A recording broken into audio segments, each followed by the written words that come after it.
ఏం ప్రభువా, నీ కోసమే కదా నేను పరిచయం చేస్తున్నా. మనశ్శాంతిగా హైదరాబాద్లో ఉండేవాడిని, నాకు దర్శనమిచ్చి ఇందోర్ అన్నావు, ఇందోర్కి వచ్చాను.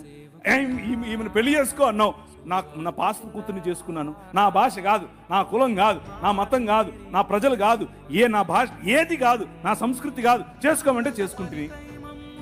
నా కోసం పరిచయం చేయను. బిలాల, కోర్కు, గోండు ఇలాంటి తెగల మధ్యలో చేశాను.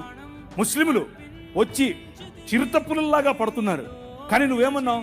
కానీరా, నీకోసం నేనున్నా, కొట్టు అన్నావు. నేను అధ్యయనం చేసి నీకోసం నిలబడ్డాను. నీకోసం నేను ఇంత చేస్తే నా బిడ్డకు నువ్వు ఇలా చేస్తావా? మీలో ఉందా ఈ ప్రశ్న కూర్చున్న వాళ్ళల్లో? ఏం ప్రభా, నీకోసం ఇంత నేను భక్తిగా జీవిస్తూ ఉంటే నాకెందుకు ఈ కష్టాలు? నాకే ఎందుకు నా మొగుడు ఎప్పుడు తాగుతూ ఉంటాడు? ఎందుకు నా భార్య ఎప్పుడు నా మీద సరుగుతూ ఉంటుంది? ఎందుకు నా పిల్లలు నా మాట వినరు? ఎందుకు నా ఆర్థిక ఇబ్బంది నాకే ఎందుకు? ఉందా ఈ ప్రశ్న మీలో? నేను ఆ ప్రశ్న గుండానే వెళ్ళా.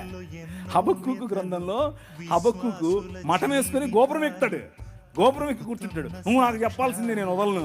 ఎందుకని? ఈ అవినీతి పరులు వచ్చి మాకు తీర్పు తీర్చడం ఏంటి? మేము నీ పిల్లలం కదా అంటూ మఠం వేసుకుని కూర్చుంటాడు.